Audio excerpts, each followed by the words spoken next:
자, 과연 우리가 성령의 인도하심을 받는다라는 게 뭘까요? 이 성령께서 인도하실 때 우리가 그게 정말 성령께서 인도하시는 것인지 우리가 어떻게 그것을 알 수 있을까요? 성령의 인도하심인지 알 수 있는 방법은 이겁니다. 예수 그리스도의 마음이에요. 자, 오늘 보면 16절에요. 누가 주의 마음을 알아서 주를 가르치겠느냐? 그러나 우리가 그리스도의 마음을 가졌느니라. 자, 우리가 살다가요, 어떤 생각이 들어요. 누군가를 내가 좀 선물을 좀 주고 싶다. 이런 생각이 듭니다. 그게 그 생각이, 그 선물을 주고 싶은 생각이 과연 성령께서 주시는 생각인지 우리가 그것을 어떻게 분별하겠냐 하는 거예요. 그럴 때 느껴지는 이 마음이 예수 그리스도의 마음으로 느껴지면 그것이 틀림없이 성령께서 주시는 생각입니다. 그렇다면 예수 그리스도의 그 마음이라는 게 무엇일까? 결론부터 말하면 죽기까지, 하나님 아버지께 죽기까지 복종하는 마음이에요. 자, 빌립보서 2장 5절에서 8절까지 말씀을 보면요, 그리스도의 마음이라는 게 나옵니다. 너희 안에 이 마음을 품으라. 곧 그리스도 예수의 마음이니 그는 근본 하나님의 본체시나 하나님과 동등됨을 취할 것으로 여기지 아니하시고 오히려 자기를 비워 종의 형체를 가지사 사람들과 같이 되셨고 사람의 모양으로 나타나사 자기를 낮추시고 죽기까지 복종하셨으니 곧 십자가에 죽으심이라. 자, 여기에 이렇게 소개된 예수 그리스도의 그 마음을 한번 우리가 공감을 했으면 좋겠습니다. 자, 예수님께서 하늘 보좌를 버리시고 이 땅에 오셨어요. 원래 하나님의 본체예요. 그런데 하나님과 동등됨을 취할 것으로 여기지 않고요. 대신 자기를 비워서 종의 형체를 가져서 사람들과 같이 되셨습니다. 자, 우리가 여기까지 보면 예수님의 마음은 겸손이구나. 나도 겸손해야 되겠다. 이렇게만 간단하게 생각할 수가 있습니다. 자, 우리가 요 겸손이라는 말을 한번 생각해 봤으면 좋겠습니다. 사람들 앞에서 내가 알아도 모르는 척하고 이게 겸손이지. 가져도 안 가진 척하는 게 겸손이지. 외모가 출중해도 평범한 척하는 게 그게 겸손이지. 뭐 똑똑해도 안 똑똑한 척하는 게 겸손이지. 이 정도로 우리가 간단하게 생각할 수가 있습니다.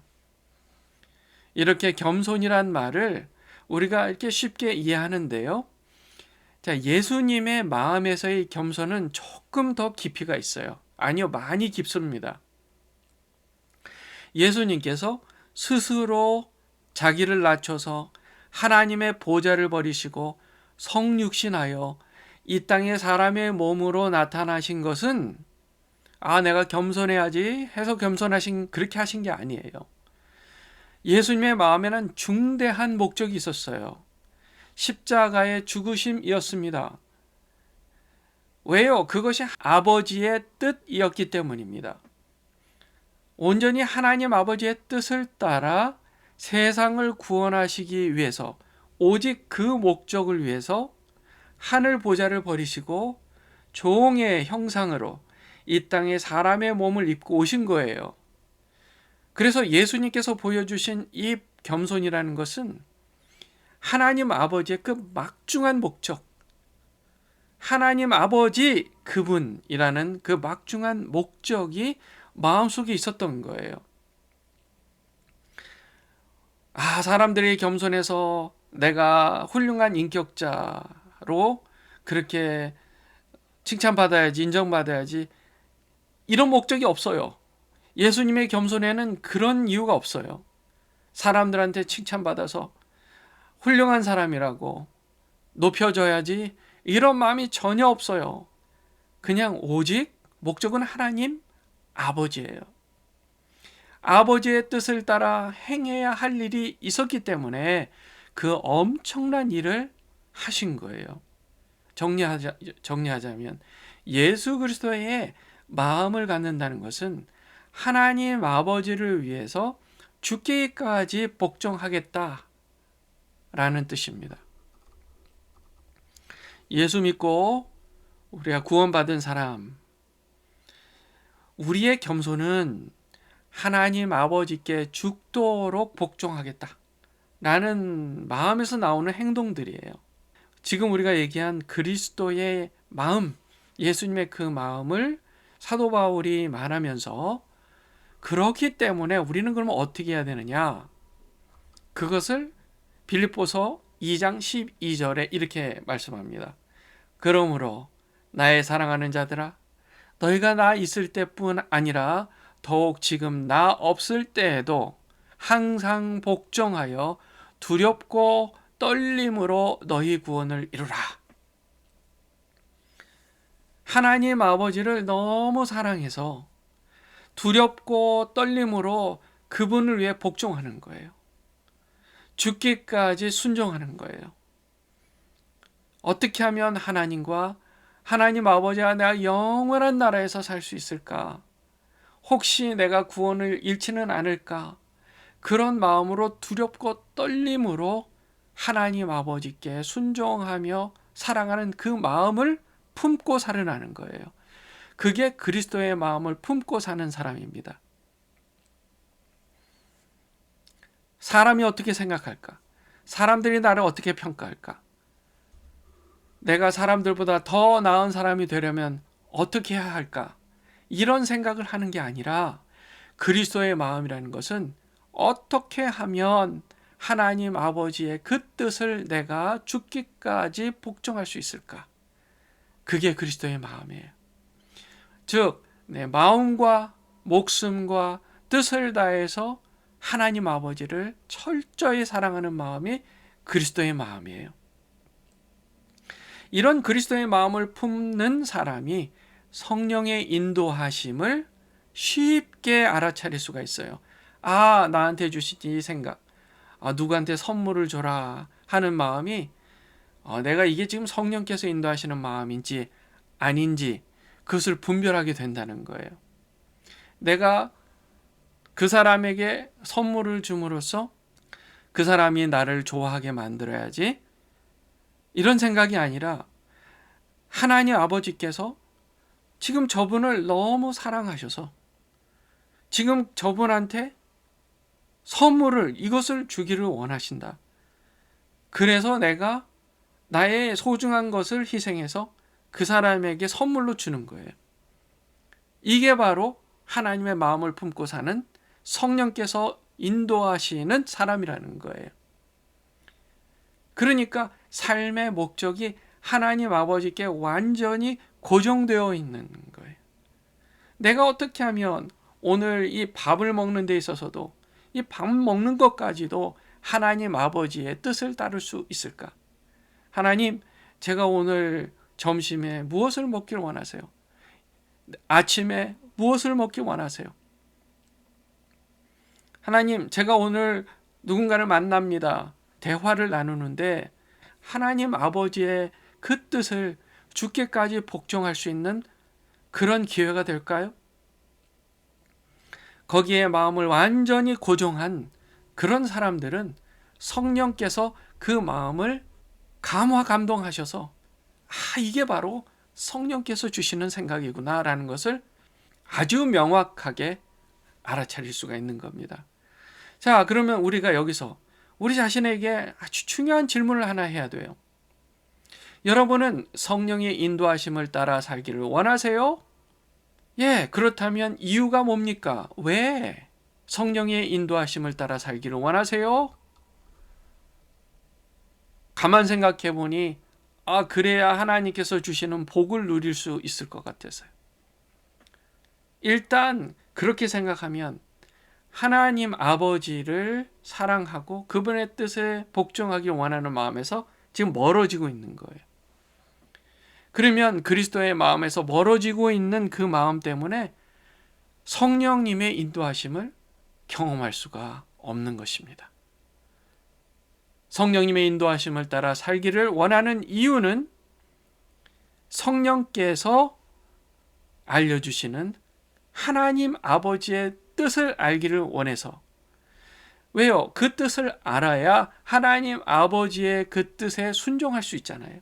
고린도전서 2장 10절에 오직 하나님이 성령으로 이것을 우리에게 보이셨으니 성령은 모든 것 곧 하나님의 깊은 것까지도 통달하시느니라. 하나님 아버지의 뜻을 따라 죽기까지 순종하기 원하는데 하나님의 뜻을 알아야 될 거 아니에요. 하나님의 뜻을 모르니까 너무 답답한 거예요. 하나님의 뜻을 알게 해주시는 분이 바로 성령님이라는 거예요. 왜냐하면 성령님은 하나님 아버지의 깊은 것까지도 통달하시는 분이기 때문입니다. 사도 바울은 그것을 11절에 부연해서 설명하는데요. 사람의 일을 사람의 속에 있는 영 외에 누가 알겠냐? 이와 같이 하나님의 일도 하나님의 영 외에는 아무도 알지 못한다. 즉 10길 물속은 알아도 한 길 사람 속은 모른다라는 말이 있듯이 사람이 자기 속에 있는 생각을 다른 사람에게 말하기 전까지는 이 세상 누구도 몰라요. 더욱이 하나님 아버지께서 알려주시지 않으시면 아무도 모르는 거예요. 그 뜻을요. 그런데 우리 안에 내주하시는 성령께서 그것을 우리에게 알려주고 계시다는 거예요. 성령께서 하나님의 뜻을 통달하시고 그분께서 우리에게 그것을 알려주시는 거예요. 하나님의 자녀된 우리 안에 그 성령께서 내주하고 계시는 줄 믿습니다. 그것을 12절에 이렇게 말씀해요. 우리가 세상의 영을 받지 아니하고 오직 하나님으로부터 온 영을 받았으니 이는 우리로 하여금 하나님께서 우리에게 은혜로 주신 것들을 알게 하려 하심이라. 아멘. 우리가 세상의 영을 받지 않고 성령을 받았습니다. 우리에게 성령을 주신 이유는 하나님께서 우리에게 은혜로 주신 것들을 알아차리도록 하기 위함이에요. 하나님은 반드시 그분의 뜻을 성령님을 통해 우리에게 알려주십니다. 그분의 뜻을 안 알려주시는 분이 아니에요. 그러니 우리는 우리의 생각과 말이 더 이상 사람의 지혜가 가르쳐준 행동이나 말이 되지 않도록 하는 거예요. 오직 성령께서 가르쳐주신 행동과 말을 하는 거예요.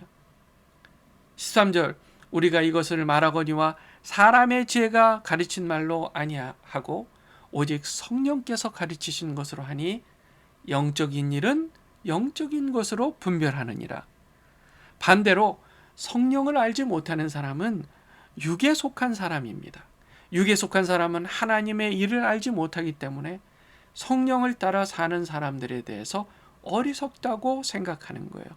왜냐하면 그들은 영적으로 분별하지 못하기 때문입니다. 육에 속한 사람은 하나님의 성령의 일들을 받지 아니하나니 이는 그것들이 그에게는 어리석게 보이며 또 그는 그것들을 알 수도 없나니 그러한 일은 영적으로 분별되기 때문이다. 육에 속한 사람은요, 자기들의 생각이 옳다고 믿어요. 과학적이고 이성적이고 철학적이고 자기 생각이 똑똑하다고 여기는 사람의 지혜를 기준으로 봤을 때 성령을 따르는 사람들의 그 삶이요 도무지 이상한 거예요. 그러나 사실은 정반대예요. 신령한 자는 모든 것을 판단하나 자기는 아무에게도 판단을 받지 아니하느니라. 믿는 자들은 우리 안에 성령이 계시고 그 성령은 하나님 아버지의 뜻을 우리에게 알려주십니다. 성령께서 알려주시는 하나님의 뜻은 세상 사람들이 보기에 어리석다 하는 좁은 길로 행하게 하지만 결국 그 길이 바로 영생으로 인도하는 길인 줄 믿습니다. 사랑하는 주님의 자녀 여러분, 저와 여러분 안에 거하시는 성령께서 매일 매순간 알려주시는 하나님 아버지의 뜻을 알아차리시기를 주 예수 이름으로 축원합니다. 그러기 위해 그리스도의 마음을 품고 이렇게 기도하세요. 주여, 제가 죽기까지 하나님 아버지께 순종하며 살기 원합니다.